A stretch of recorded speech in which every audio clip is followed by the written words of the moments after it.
Namo tassa bhagavato arahato sama sambuddhassa. Namo tassa bhagavato arahato sama sambuddhassa. Namo tassa bhagavato arahato sama sambuddhassa. Theravada Buddhism series, Dhamma talk number 46, about feeling, Vedana. This topic came up based on a meditation interview of a yogi a week ago. Vedana, in English, feeling, has a specific meaning. It is a state of a being, pleasant, unpleasant, and neutral, when one comes in contact with a physical or mental object. It is a mental factor, cetasika, that accompanies every consciousness of a being. It is neither wholesome or unwholesome. However, it can take one to an unwholesome or wholesome path based on the conditions or its associates, mental associates. When it comes to feeling, most of us have an auto response. We feel pleasant about things and we like it. And when we feel unpleasant about things, we don't like it. We are non-reactive or oblivious to neutral feelings. These mental states keep us in the rounds of samsara, the cycle of life. However, if we are mindful at the moment of arising of Vedana, the feeling,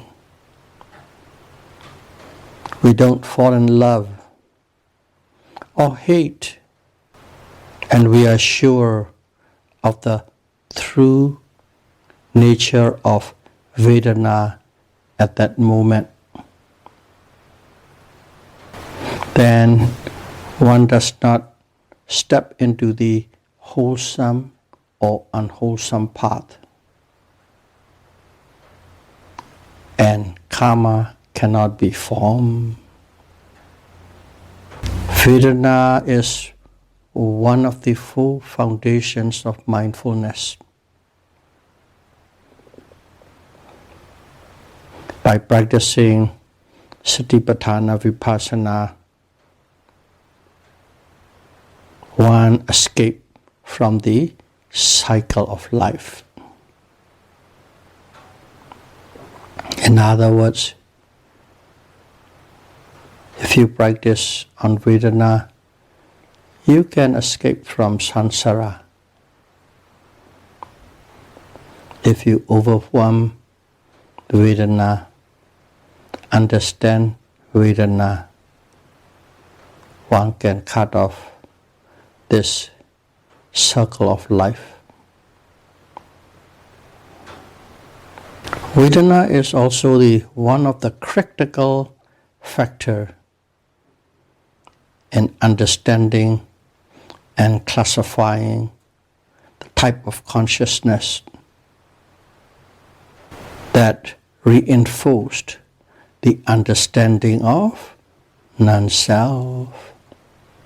Buddha taught many people of different personalities and intelligence. Even though he taught the same subject, the same Dharma, the approach varies based on the maximum efficiency and benefits of the targeted audience. Elaborate in detail for intelligent people to grab their attention and to match their analytical power. Sometimes the Buddha skips steps in between and give a moderate version so that the audience could or would not feel tedious, but still get the salient points, the key point, and attain insight. Sometimes the Buddha taught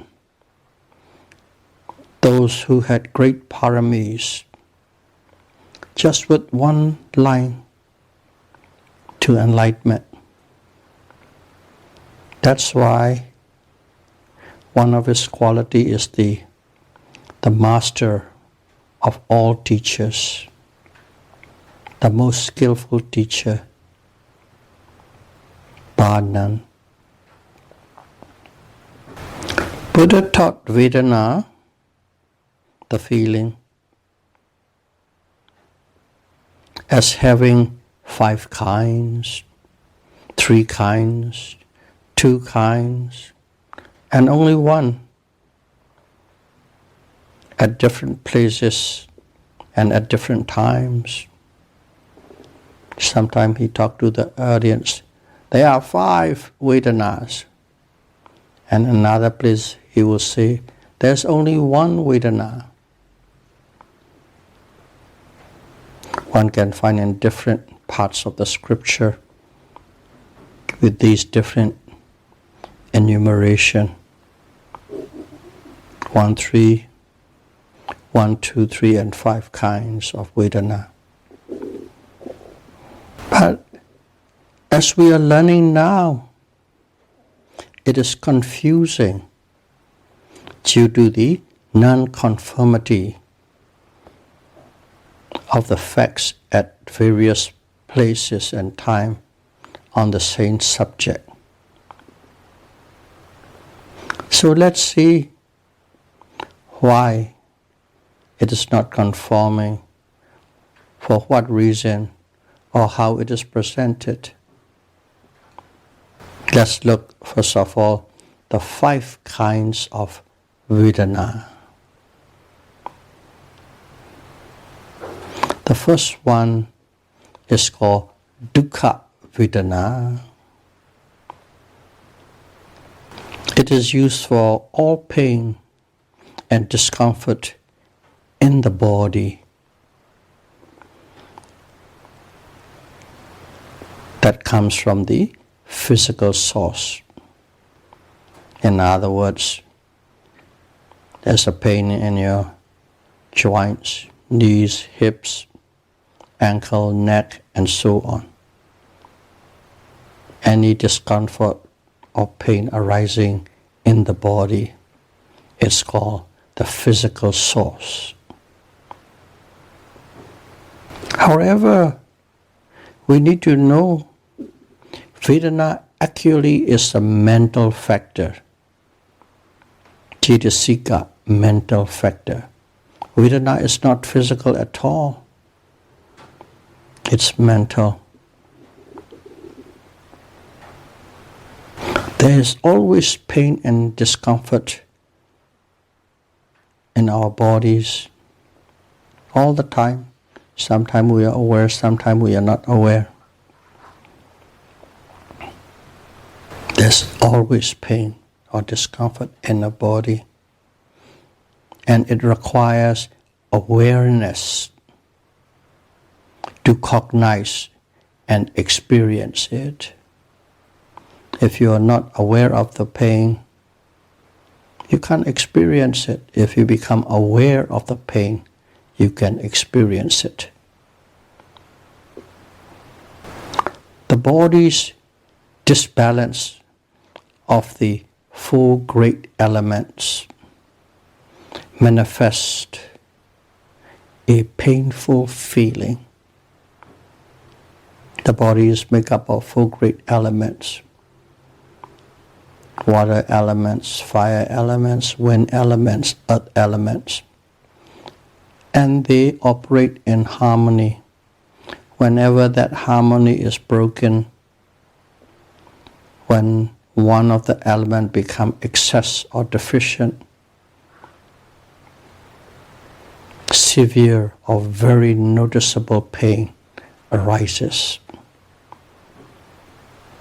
That's what it means by the pain coming from the physical source. Just to have a clearer understanding, I'll give you an example. Corpse, C-O-R-P-S-E, corpse. Okay? A body without consciousness, dead person, is totally in a state of disbalance of the four elements. Four elements broke down, water leaking, become cold, heavy, and so on. So, as there is a disbalance, there must be pain, and there is pain. But there is no consciousness in that body. As there is no consciousness to become aware of any object. Only when there is an object, it has a quality to know, ability to know the object. Without consciousness, it cannot know anything, any object. Therefore, in a dead body corpse, painful sensation is absent, even though the full element has broken down. That is dukkha vedana. Dukkha vedana, that's what it's called. The next one is called domanassa vedana. Domanassa. It is a painful feeling from a mental source. Source, mental source. Experienced by the mind. An example, when a person recalls a dissatisfying or disastrous event that had taken place, there arises the unpleasant feeling or unpleasant vedana in the mind. And that is called domanassa. Domanassa is the unpleasant feeling arising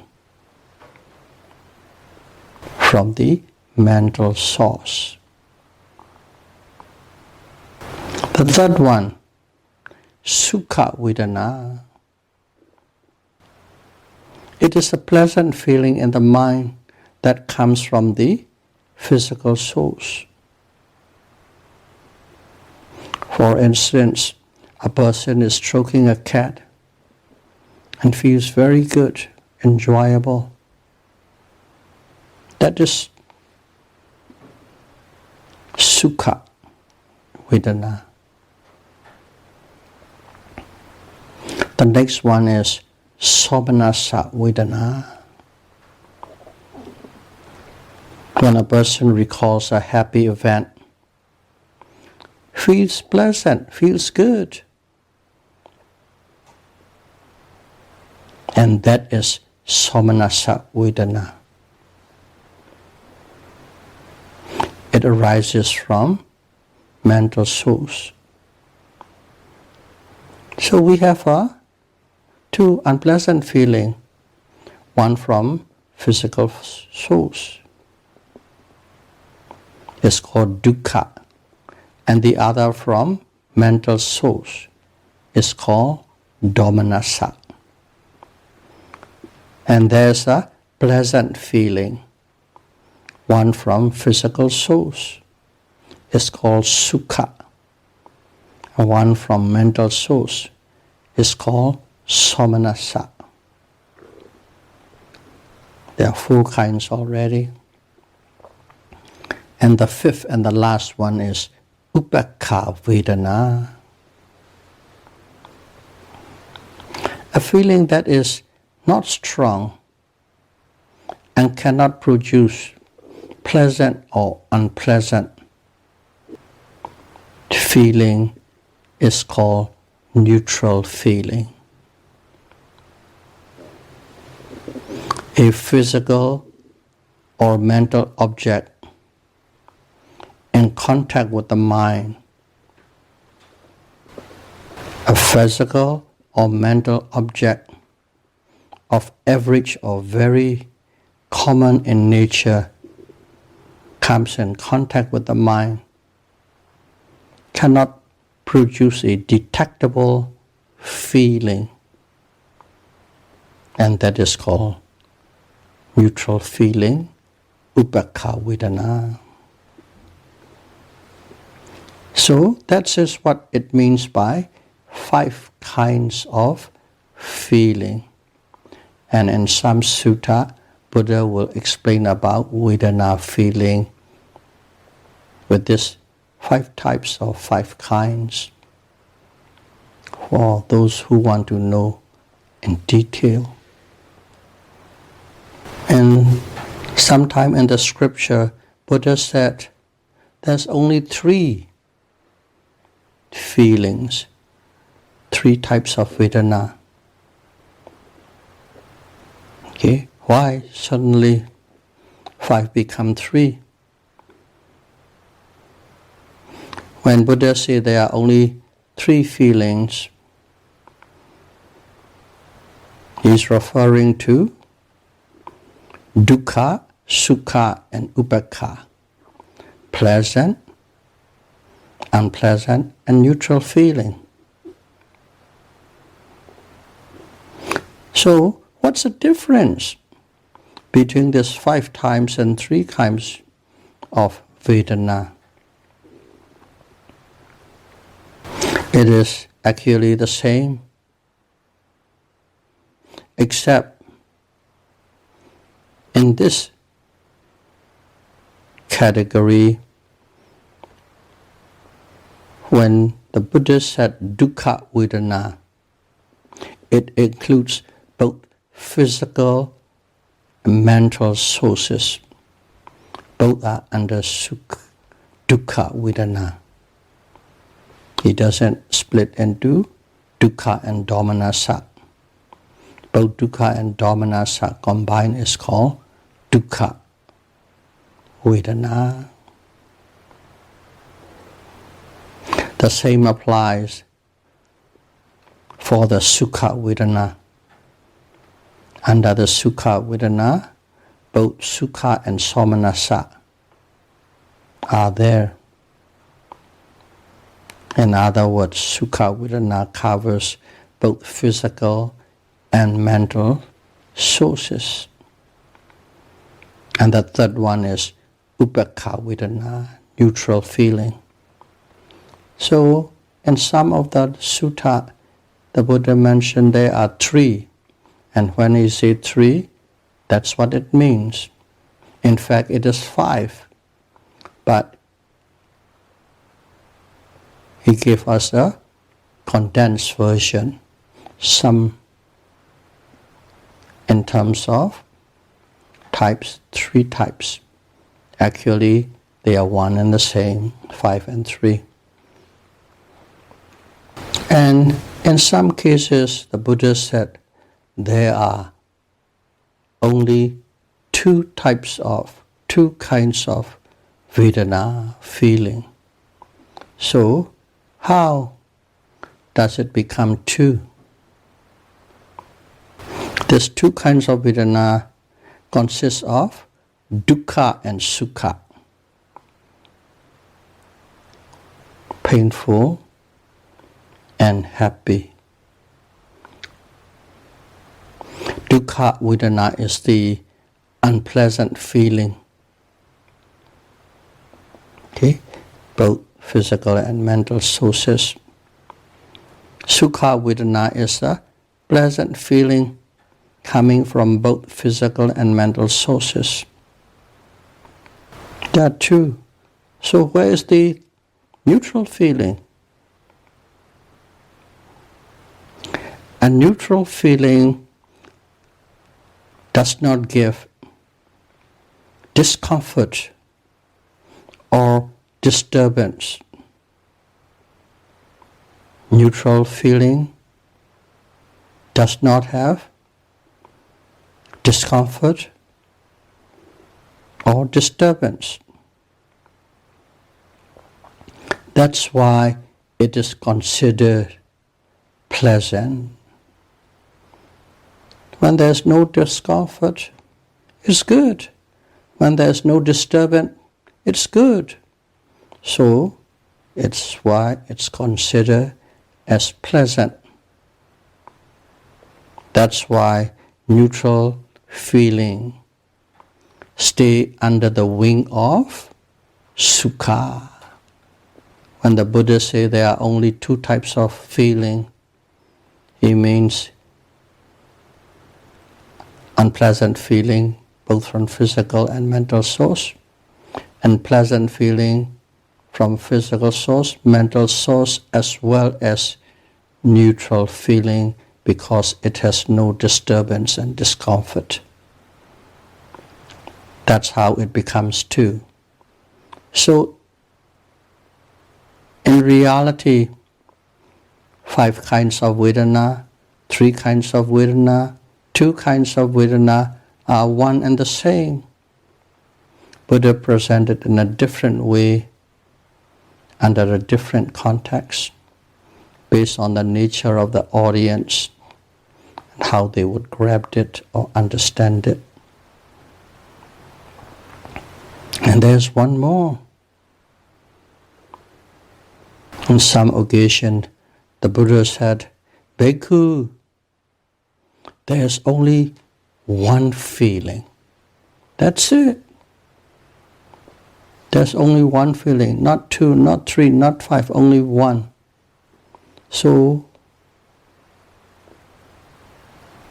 what does he really mean by that? Here, the Buddha meant all feelings are impermanent, arise and passes away. Every feeling arises and passes away, arises and passes away. They are impermanent. Therefore, it is subject to the constant oppression of impermanence. Impermanence oppressed this feeling. That's why under this context there is only one feeling, because every kind of feeling, 2 or 3 or 5, they are all the same. They arises and pass away. Buddha was pointing out the first noble truth, suffering, oppression by the nature of impermanence.